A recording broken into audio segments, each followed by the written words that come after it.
Great. Well, thank you very much, Suzuki-san. Thank you for the invitation today. And it's great to see some of the same faces as last year and some new ones as well.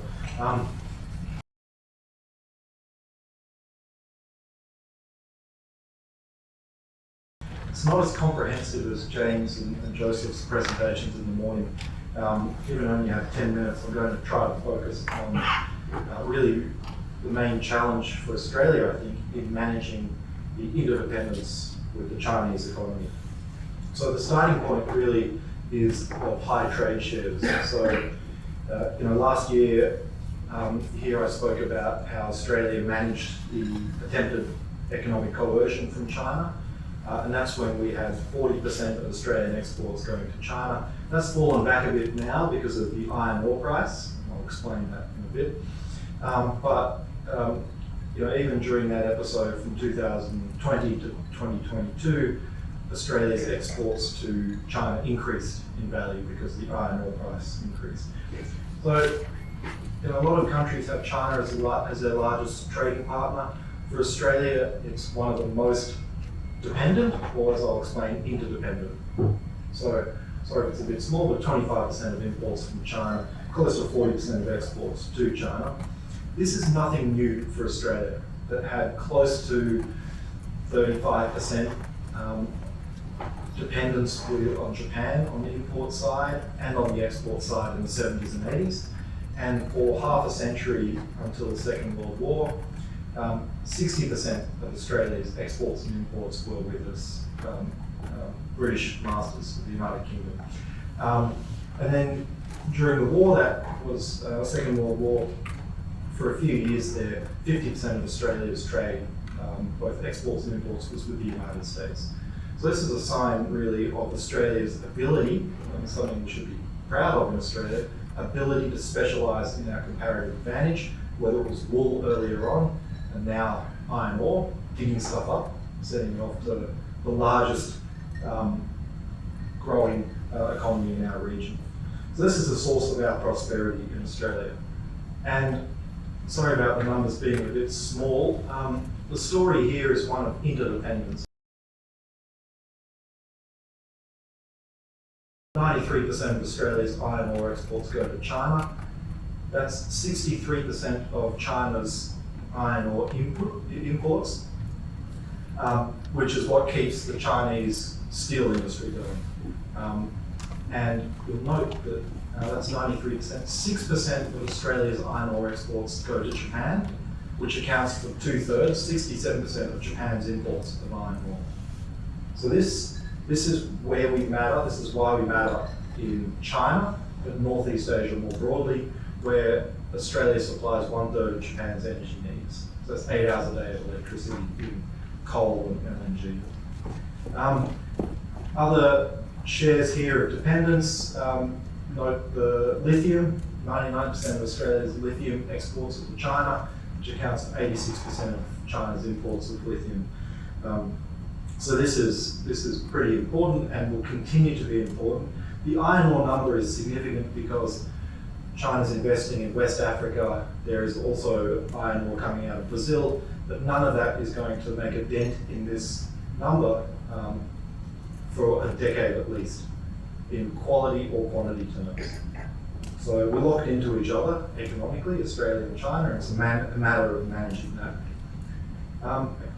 Talked a bit about the foreign investment relationship, which is all one way at lunch. So foreign direct investment from China to Australia used to be much larger. I said during lunch, going back to 2010, the largest single destination of Chinese investment abroad.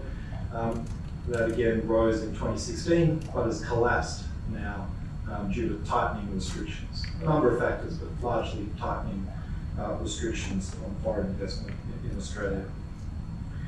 Now this matters because Australia, as I said at lunch, has a growing population and has a shortage of capital, shortage of savings relative to the investment needs. But also matters because now we're trying to undertake a big transition in our economy towards a net zero economy by 2050. So that relationship, almost tangential, with Japan, where 75% of our exports to Japan are in coal and LNG, that's going to change. But also, we're looking at attracting foreign investment to turn ourselves into a renewable energy superpower. That's sort of the stated government position. We have lots of solar, wind, land, and huge opportunity in critical minerals as well, but it requires a lot of foreign investment to develop. And that relates to the fact that, of course, China, not China alone, but of course not the United States alone, is at the green energy, green technology frontier. We're no longer in a world, to state the obvious, where all the innovation happens in the United States, or the Group of Seven, but it's dispersed much more globally, and China's a big part of that. Australia invests about 1% of global R&D a year, and gets about 1% of innovation, whether you measure that in patents or whatnot. So Australia is a huge importer of ideas and technology. Now, we are a wealthy country, largely picking up rocks and managing that relatively well, but of course with the services sector as well. We don't make much in Australia. Manufacturing is about 5% of GDP, so we're not too worried like other countries are at industrial subsidies that make EVs cheaper for us, solar panels cheaper for us, etc. But this is where I think there is a recognition that Chinese imports are going to be important for our energy transition, but Chinese ideas are going to be important as well. So as a country that's dependent on the import of ideas, that's going to be, China's going to be an important partner going forward. So figuring out how to do joint research and those sorts of collaboration that we're all worried about for security and other reasons, trying to figure out how to manage that is going to be a challenge going forward. The government now, after the relationship really hit rock bottom during COVID, it was a deterioration leading up to COVID, of course. The current Labor government has made it a policy to very cautiously, slowly stabilise the China relationship. It wasn't a productive relationship to manage this big economic interdependence. And whenever they were asked a question, you'd always hear they cooperate where we can, disagree where we must, and engage in our national interest. In fact, they repeat that over and over ad nauseum. But that raises a question about what's next. This risk-averse, step-by-step approach, we've stabilised the relationship. It may be stable for now, but could be knocked off course quite easily with another shock to the system. So really the question, I suppose, for me and for a lot of others is, well, what next? What's the strategy? It's not clear there is one. The new government, not that new anymore, but the Labor government doubled down on the AUKUS agreement with the United States and the United Kingdom, at the same time as rediscovering really the Southeast Asia. It may seem a little bit unfair, but it's palpable in Southeast Asia to see people say, well, Australia seems to be back, a re-emphasis on our neighbourhood, Southeast Asia and the Pacific. So a lot of diplomacy and a lot of effort to our neighbours. So this is the balancing act that the current government, and I'd argue any future government, will have to manage. So I just want to spend a bit more time on this final slide. And a big question, and Australia was hit hard and as the trust deteriorated, but the economic coercion that we experienced between 2020 and 2022, there was of course a temptation to retaliate. Other countries, China retaliated in the face of US tariffs. There was a lot of political pressure to do so. Australia didn't retaliate. I think we didn't double down on the damage. There were fringes of the political spectrum that talked about restricting exports of iron ore to punish China, but that was never a serious consideration by the mainstream of our political elites. And maybe I'll come back to that in a second. That would really damage the Chinese economy, damage our economy too, fact, the iron ore exports cushioned our downturn during COVID. The multilateral system, the WTO, acted as an exit ramp for both Australia and China from that coercion. Australia took up cases against China in the WTO, and on the eve, essentially, of rulings on Bali, for example, both countries agreed, the Chinese agreed to open up the market again. And there was a bit of a debate in Australia about whether you take the case all the way to its final conclusion, having a ruling against China, which is what everyone was expecting, to have a black mark against the Chinese record in the WTO, or whether we're in a world of trying to repair the bilateral relationship, stabilise it, and get our exports quickly back into China. And so at the end of the day, the decision was made to have a quote out-of-court settlement and not take it the whole distance. And this is where I think, this European Union and its anti-coercion instrument and the G7 considering an anti-coercion instrument precisely to deter this kind of Chinese coercion. I think my view would be this would be pretty risky towards the system we depend on, the WTO, as under threat and as weak as it is, turning to mob justice or vigilante rule would further weaken this dispute settlement system that we rely on. And that's because China, as well as Australia, are signed up to this multi-party interim arbitration arrangement. I think I'm missing another word there, but MPIA, where the rules are enforceable, WTO rules are enforceable. Japan joined last year, and a few other economies in our region are part of this, but of course the European Union and others are trying to hold the line and keep the dispute settlement system together and functioning. I think that shows China's stake in the system. And I think it was right for Australia to challenge China in that forum, in the multilateral system, and take that to its conclusion, which was essentially a win by getting markets back open. That, of course, has implications for China's CPTPP entry. This was raised at lunch by Suzuki-san.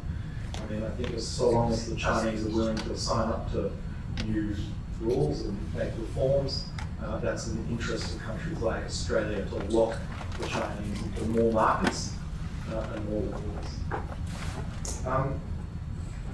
That's where I think for a while stated Australian government policy was for trade diversification, to get away from these high trade shares. And that's largely failed.